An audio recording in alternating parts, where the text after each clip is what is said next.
Hi, cities. How are you doing? Welcome to cimnanya, and thank you all so much for all the love and support. Hope you all are doing great. So I came across this video and I thought I'd bring it here because a lot has really been happening in Black community, and it looks like, not like it looks like this has really been happening.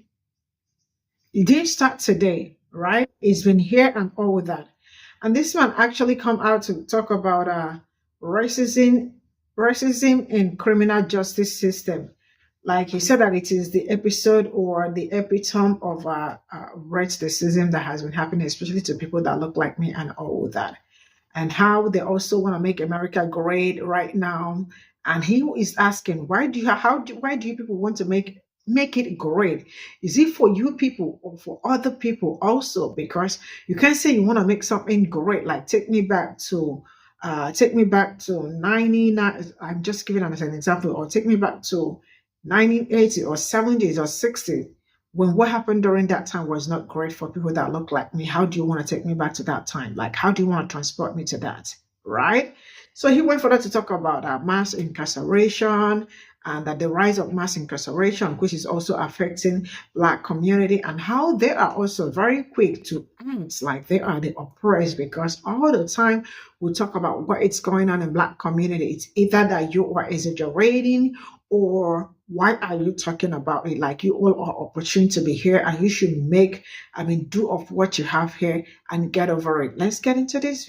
So a question that I get quite often from my friends and followers is, Danny, when you were an ex-Trumper, when you were an ex-conservative, what part of the Make America Great Again slogan resonated with you? And basically what the implication is, America was never great. Was it the time that we invaded and slaughtered the indigenous and stole their land? Was it the time that we enslaved Black Americans? Was it the time that women didn't have rights? Are we going back to like pre-Civil War? Are we going back to Jim Crow segregation? Like, what time period in America was it great for all Americans? And what I used to say in that situation, and what most white people from that side or that line of thought, what they're thinking is that the time in America before the woke mind virus invaded and permeated all the hearts and minds of this country, all the media of this country, all the education systems and institutions of this country. They'll reference the time before we had to look at gay pride flags, the time before we had to learn about critical race theory or Black history, the time before we had to see interracial couples in commercials, the time before we had to see gay people in commercials. You see, most white people are used to society catering to them. They're used to being the center of the narrative. They're used to being the standard, that when you have diversity, equity, and inclusion, it feels like oppression to them. It feels like that they are being discriminated against. And that's where white fragility comes into play, because people will not detach from the emotions and think critically. And many of these white people will say that you can be tolerant for anything in the United States of America unless you are a white, straight, Christian male. And they'll follow by saying, we have tolerance for the LGBTQ community. We have tolerance for Muslims. We have tolerance for the Black community, the indigenous people, immigrants. But when we ask for tolerance for our beliefs and for white Christian conservatives, then nobody wants to listen to us. And the irony, looking back at the person I was, is that I used to say things like, stop perpetuating the victim mindset, or you want to be a victim so bad, when in reality, we were the ones trying to be the victims. And the reality is that most white Americans are trying to distance themselves from our ugly past. And rather than acknowledging it, they try to sweep it under the rug, act like it never happened, when in reality, we could face it head on, remedy those situations, make it better for everybody and not just white America. And then the other part of that slogan that they'll claim to resonate with is the fact that when gas was 50 cents a gallon, I remember gas was 50 cents a gallon and I could pay my mortgage for $500 a month and my electric bill was $20 a month.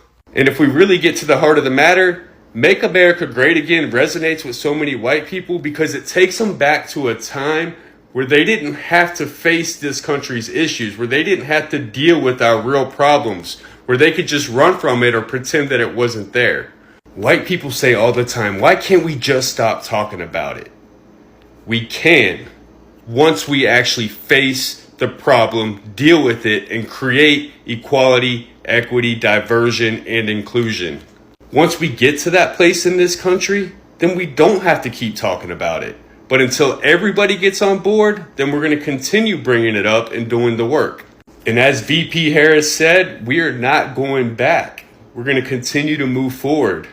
And also, so many white Americans aren't intentionally racist, misogynistic, xenophobic. It's just deeply rooted into our systems and institutions. It's the very fabric of who we are as a nation. Until we dismantle the politics of white supremacy, we will not have unity. So my message to the fellow white Americans is to humble ourselves, be willing to listen to other people, validate their experience, don't tell them about their life and their journey, and let's deconstruct and re-educate ourselves, because unity is more than a buzzword, it's an action word, and the only way we're going to come together is if we do the work. Jim Crow gotten worse since 1960? Yes, actually. Systemic racism has gotten worse since Jim Crow. If you want to see evidence of systemic racism getting worse in the United States of America since 1960, look no further than our criminal justice system. It is the epicenter of systemic racism. 1970, our prison population in the United States of America, 196,000. In 2009, when mass incarceration peaked in the United States of America, it was as high as 2.3 million when you count county jails and prisons together. Well, what began in the 1960s? Law and order rhetoric. We had Barry Goldwater. We had Richard Nixon. But what exactly did Richard Nixon say? Let those who have the responsibility to enforce our laws and our judges who have the responsibility to interpret them be dedicated to the greatest principles of civil rights. But, there's always that but let them also recognize that the first civil right of every American is to be free from domestic violence. Who would that domestic violence be coming from that he is referring to? Could it be the black Americans right after this whole civil rights thing? Well, what did we have, Mr. Ben Shapiro? We had the 1964 Civil Rights Act. What did that mean? It means that we can no longer prohibit discrimination on the basis of race, color, religion, sex, or national origin. We can no longer discriminate against black people because they were black. Well, what did this mean? It meant that we were no longer supposed to have barriers to education, to housing, to employment. But we also passed the 1965 Voting Rights Act, which said that we could no longer discriminate against black people when voting. No more forcing them to pass literacy exams when white people didn't even want to give them an education. And no more poll taxes for black Americans. So after the 64 Civil Rights Act, the 1965 Voting Rights Act, then we have the 1968 Fair Housing Act, which says that we can no longer discriminate in housing against black people for the color of their skin. Now, what group of people can you still legally do all this stuff to in 2024? If you answered right, yes, it's convicted felons. So Ben Shapiro, maybe that's why our prison population went from 196,000 in 1970, right after the Civil Rights Movement, to as high as 2 million in 2009. Maybe that's why 1 out of every 3 black boys born today could expect to go to prison in his lifetime, as opposed to 1 in 6 Latino boys and 1 in 17 white boys. Maybe that's why at the year end of 2022, 32% of persons sentenced to state or federal prison were black, while 31% were white, 23% Hispanic, 10% multiracial. Now let's adjust for overall U.S. population. Black people make up 12.6% of the overall U.S. population. That means probably about 6%, 6.5% are actually black males. Now, white people make up 60% of the overall U.S. population. Now, let's look at the people that are being sentenced to prison again and tell me which one's overrepresented and which one's underrepresented. You see, Mr. Ben Shapiro, systemic racism didn't get better since 1960. It got more insidious. And it's the reason why we created the war on drugs, the school-to-prison pipeline, and militarized our police while defunding our schools. You see, when we passed legislation to give black Americans more rights, we just had to make them more criminal. This is why we coined terms like black-on-black crime. You don't say white-on-white crime when these young white males are going to pew-pew the school. So when I say systemic racism is worse in 2024 than when it was then, it's because at least then they openly admitted that they were racist. Back then, they moved around with their caps and gowns on, no problem. Today, we only recognize them by their badge and pew-pew and their robe and gavel. So this is all I got from this video, and I am not sure it's getting better anytime soon and all that. The truth is that I am not sure anybody is trying to be humble for the other person, because why would they be humble? It is our world, because all this why it always has been, it's our world. We run things don't run way, right? People do not have do not think about the other person or his neighbor, right? Because how can you continuously hurting people and think that it's okay? Because every day you all want to be victims. You all are the oppressed, because they even say you all are being raised to cease towards us and all that, forgetting that we also do not hold that power. This is something that I've been explaining to them, but they have refused to understand that, and that is where I kept it. We keep continuing, we keep moving, and whatever, we definitely will fight it out and all of that. They're not saying make America great, like it was super great for people that look like me. What time do you want to take us back to Jim Crow? Sincerely speaking, not like Jim Crow is all gone.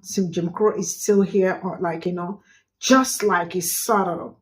I don't know if you get what I am saying. It did not go away. It's kind of stopped a little bit, but it is still there. It is subtle, right? So it did not go away. So sometimes I am like, when era do you want to take people that look like me back to? Because you all know back then, civil right, there was, women could not vote, we could not do some certain things, we can't go there, we can't share the same spaces with you and all that.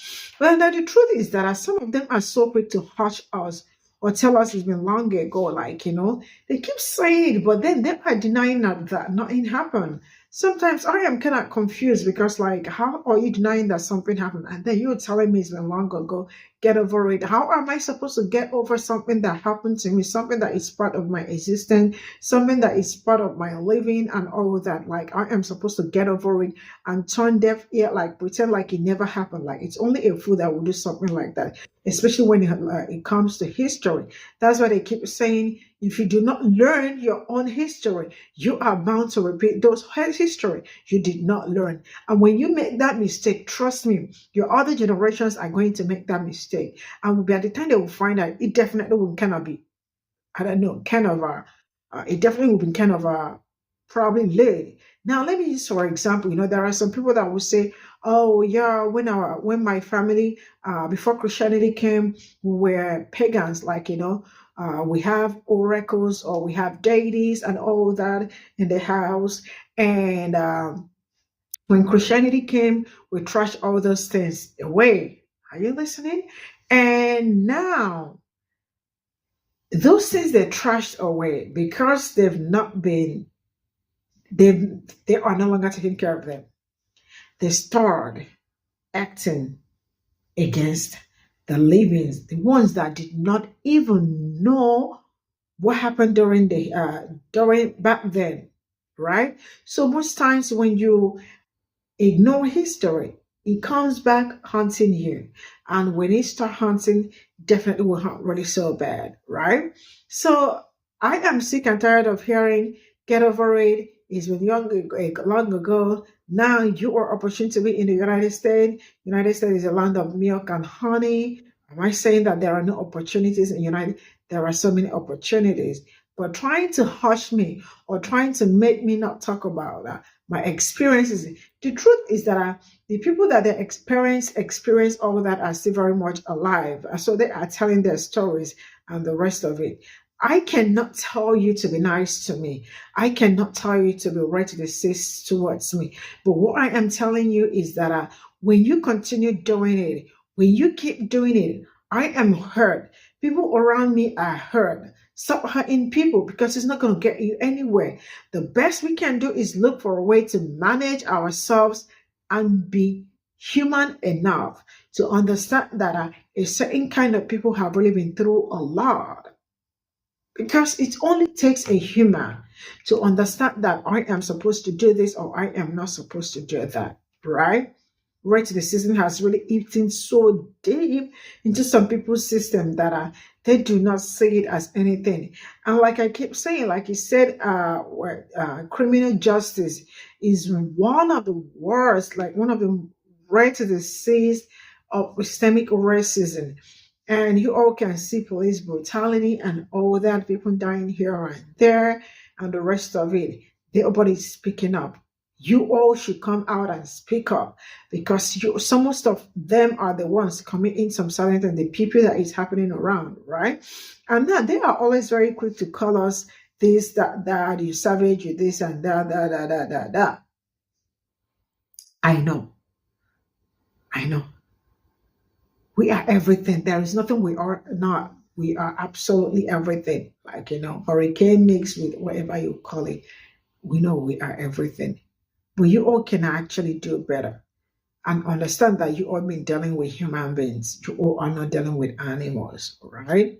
And the earlier we all understand that, the better for us. I saw a comment about your Sonia Massey, what happened to her, police brutality and all that. I saw somebody drop a comment, and the person said, Black people are always very quick to come out to say something when something happens to one of them and all that. Yeah, we are always very quick, and we are not going to keep quiet. And then the person went further to say, why is it that nobody protests during 4th July, I think 4th July 2022, if I am not mistaken, what happened in Chicago, right? There was shooting that, I think, the person is going backward, that happened, and I think 6 persons were dead and all that. Now, let me make you all understand this, because it looks like some people are losing it. I cannot protest for what is happening in my own community and come and protest when you all hurt yourselves. Right? I cannot. You hurt yourselves and you want me to come and speak out when you people are not even coming out to speak on what is happening in your own community. Who does that? Right? You all are not even coming out to protest on what happened to this woman. Right? It is our curse and we are covering it. And you see us coming out to talk about it, protest, so that the man will not say it, because he does not deserve to be among the living. And then you're asking me, why did I not come to protect for yours when you also did not come to protect for mine? Are you kidding me? See you all in my next video. Bye for now.